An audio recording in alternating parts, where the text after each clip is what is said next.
मोठमोठ्या इमारती, त्यामध्ये राहणारे अनेक कुटुंब, प्रत्येक जण विविध ठिकाणावरून स्थलांतरित होऊन स्थायिक झालेले दिसून येतात.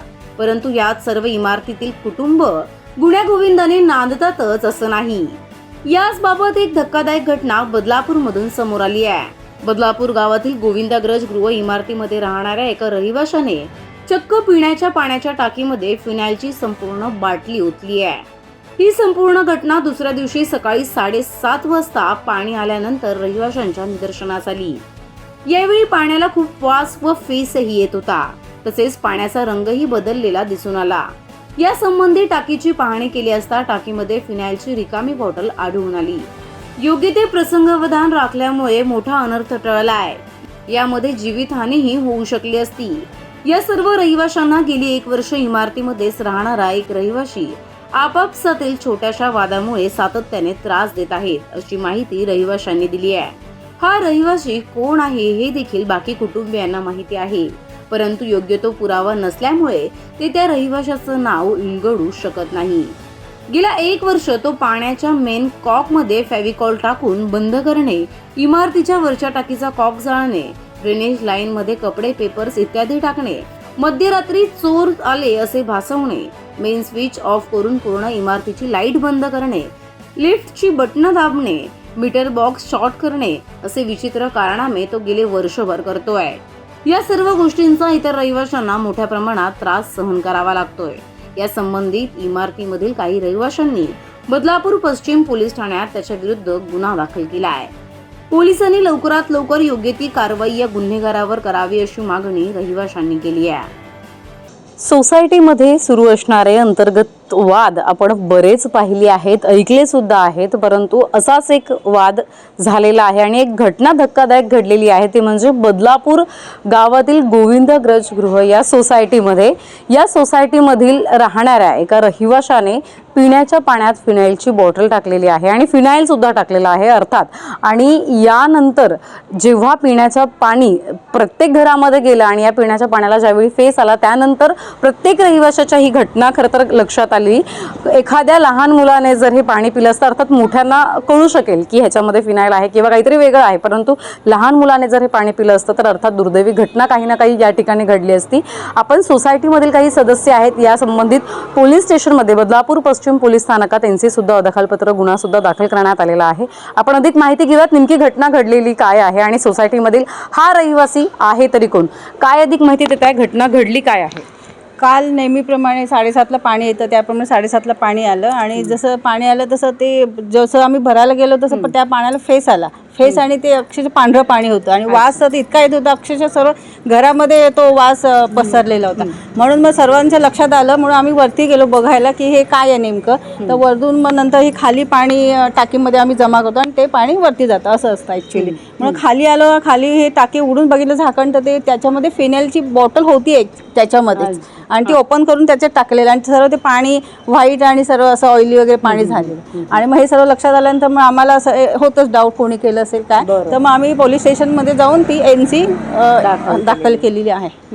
अर्थात कोणावर संशय आहे हे आपण जाणून घेऊयात, परंतु या अगोदर सुद्धा सोसायटीमध्ये अशा काही घटना घडल्या आहेत का हे सुद्धा आपण जाणून घेऊयात, कारण की एवढं मोठं कृत्य करू तरी कोण शकतं आणि कारण काय आहे असे बरेच प्रश्न या ठिकाणी समोर येताना आपल्याला पाहायला मिळतात. काय सांगाल, ही तर कालची घटना आहे, या अगोदर काही घडल्यात का घटना? हां, या अगोदर सुद्धा अशा घटनाक्रम जे आहेत हे बरेच घडलेले आहेत. कसं असतं की काही विकृती असतात समाजामध्ये आणि ह्या समाजातल्या विकृती जी आहे त्यांची मानसिकता आपण नेमकी कधी आणि कशी बदलेल हे आपण सांगू शकत नाही. जेव्हा एखादी व्यक्ती एखाद्या व्यक्तीशी बोलत असते, सहज चर्चा करत असते, एखादे विषय निघत असतात, तेव्हा त्याचा कोण कसा वापर करेल हे आपण म्हणजे कसं असतं की विकृत मानसिकता ही तुम्ही सहज जरी एखादी गोष्ट बोललात तरी सुद्धा ती पकडून त्याचा विपर्यास करू शकतो. ही जी व्यक्ती आहे, ज्या व्यक्ती संदर्भात आपण बोलतोय, ह्यांचा सुद्धा नेमका हाच प्रॉब्लेम आहे. Actually he needs a treatment, त्याला इलाजाची गरज आहे. तो काय करतोय, तो एखाद्याला स्वतःशी संवाद साधत असताना मॅन्युप्युलेट करतो. तुम्हाला माझ्याबद्दल सांगेल, मला त्यांच्याबद्दल सांगेल, त्यांना अजून तिसऱ्याबद्दल सांगेल आणि त्यानंतर या सगळ्या ह्याच्यातून स्वतःचा एक स्वार्थ साधण्याचा विनाकारण प्रयत्न करेल. त्याला कितपत त्याचा फायदा होतोय देव जाणे, परंतु त्यामुळे समाजाला एक त्रास होऊ शकतो. जसं फॉर एक्झाम्पल त्यांनी मध्यंतरी मेन कॉक जे असतात त्याच्यामध्ये फेविक्विक टाकून ते बंद करण्याचा प्रयत्न केला होता. त्यानंतर जिकडनं आपण पाणी सोडतो वरची टाकी त्या ठिकाणी ते जाऊन ते जाळण्याचा प्रयत्न केला, म्हणजे जाळलाच होता त्यांनी तो कॉक. तर अशा पद्धतीच्या ज्या घटना असतात किंवा अक्षरशः आपल्या ड्रेनेज जे लाईन्स असतात मेन जिथून आपण ड्रेनेज आपलं जातं तशा याच्यामध्ये पॅड टाकणं, पॅम्पर्स टाकणं किंवा त्याच्यामध्ये कपडे टाकणं, अशा पद्धतीचे जे प्रकार आहेत ते बऱ्याचदा त्यांनी केलेले आहेत. एखादी असा सीन क्रिएट करायचा की मध्यरात्री कोणीतरी चोर आलेले आहेत असं भासवायचं. त्या ठिकाणी एक लादी ठेवलेली होती कन्स्ट्रक्शनच्या वेळची, ती रात्रीच्या वेळी स्वतःच्याच एका ओळखीच्याकडनं ती पाडून घेणं, अचानक स्विच ऑफ करून टाकणं, लिफ्टचे बटणं ऑपरेट करणं, अशा पद्धतीच्या सतत म्हणजे दर काही दिवसानंतर म्हणजे एक 8 ते 10 दिवस आम्ही जर थोडे सुखात घालवले तर त्यानंतर अशी एखादी मोठी घटना जी आहे ती घडलीच पाहिजे, म्हणजे एक रुटीन एक बसवण्याचा प्रयत्न या ठिकाणी हा चाललेला आहे. तर अशा पद्धतीचा घटनाक्रम हा गेली वर्षभर आम्ही हा ताप सहन करतोय. त्याच्यामध्ये अक्षरशः आमचे जे मीटर बॉक्स आहेत त्या ठिकाणी शॉर्ट करण्याचा सुद्धा प्रयत्न करण्यात आला होता. आमची मेन लाईन जी आहे ती मेल्टसुद्धा त्याच्यामध्ये झालेली होती. फ्यूज ऑपरेट करणं, ह्या सगळ्या गोष्टी ज्या आहेत त्याच्यामुळे प्रचंड त्रास होतो. काय सोसायटीमध्येच हा व्यक्ती राहतो आणि काय ओळख काय? ऑफकोर्स ही व्यक्ती सोसायटीमधलीच आहे. फक्त कुठलाही परिस्थितीजन्य पुरावा न आढळत असल्यामुळे आम्ही त्याच्यावर थेट ॲक्शन घेऊ शकत नाही आहे. परंतु त्याचबरोबर काही सोसायटीतले मेंबर्स त्याला पाठीशी सुद्धा घालतं, हे तितकंच खरं आहे. कारण इतक्या सगळ्या घटनांमध्ये ती एकटी व्यक्ती इन्व्हॉल्व आहे अशातला भाग नाही आहे. काही त्याचे समर्थक नक्कीच असणार आहे आणि आम्ही नेहमी वेळोवेळी आमच्या ग्रुपवर आवाहन करत आलेलो आहे की कुठल्याही प्रकारच्या वैयक्तिक आकासापोटी सगळ्या सोसायटीला वेठीस धरणं हे योग्य नाही आहे किंवा ह्या ज्या सार्वजनिक सोयीसुविधा आहेत ह्याला डॅमेज करणं हे सुद्धा बरोबर नाही आहे. ऑफकोर्स मास्टर माइंड तोच आहे, परंतु तो एकटाच आहे असं मला वाटत नाही. त्याला कारण आहे की हा घटनाक्रम पाहता आता ही जी टाकी आहे या ठिकाणी आहे, तुम्ही बघाल हा ओपन एरिया आहे, कोणीही बघत नाही आहे असं मला नाही वाटत. बरोबर फक्त या ठिकाणी काही सोयीसुविधांचा अभाव आहे, कॅमेरेज वगैरे नसल्यामुळे त्याचा थोडासा फायदा घेतला जातोय आणि थोडीशी त्याची कदाचित दहशत आहे. काही लोकांना त्याची प्रचंड भीती वाटते कदाचित, कारण असतं एक की आपल्याला जर माहिती आहे आणि आपण बोललो तर मग समोरचा तो काय रिॲक्ट करेल किंवा त्याचे हे सगळे कृत्य पाहता उद्या जर आपण बोललो तर ते आपल्यावर काय होऊ शकेल किंवा तो आपल्या बाबतीत काय नवीन प्रयत्न करेल अशी सुद्धा एक भीती मनामध्ये असते. त्याच्यामुळे हा प्रकार अर्थात सोसायटीमध्ये सीसीटीव्ही नाहीये, त्यामुळे पुरावा नाहीये आणि यामुळे आपण एखाद्याचं नाव घेणं कितपत योग्य हा प्रश्न आहेच. परंतु अर्थात सोसायटीमध्ये राहणारे जे काही रहिवासी असतात ते अनेक वर्षांपासून एकत्र राहत असतात, त्यामुळे कोण काय कृत्य करू शकतं हे त्यांना चांगलंच ठाऊक आहे आणि त्यामधूनच हे एक नाव येतंय. परंतु ते नाव डिस्क्लोज करू आपण शकत नाही कारण की आपल्याकडे योग्य तो पुरावा नाहीये. ह्या घटना घडतायत, मानसिक त्रास होतोच तुम्हा सगळ्यांना, कारण की त्यानंतर तुम्हाला बाहेरून पाणी विकत आणावं लागलं आणि सगळ्याच समस्या त्याच्यानंतर निर्माण झाल्या. मला एक सांगा, यामधून जर काही घटना घडली असती दुर्दैवी तर याला जबाबदार नेमकं कोण? कारण की सीसीटीव्ही तर नाही आहेत, तर घटना तर घडली असते, तर काय मागणी आहे तुमची? आता लोकांची बघा, लहान मुलं आहेत, आपल्या घरात नाही आहेत, आपण मोठी आहेत, कामाला गेलेली माणसं कधी येतात किंवा पाणी घेतला, भरून ठेवला, प्यायला, उद्या सकाळ काही झाला त्याला जबाबदार कोण आहे? बरोबर हा आहे का कोणी?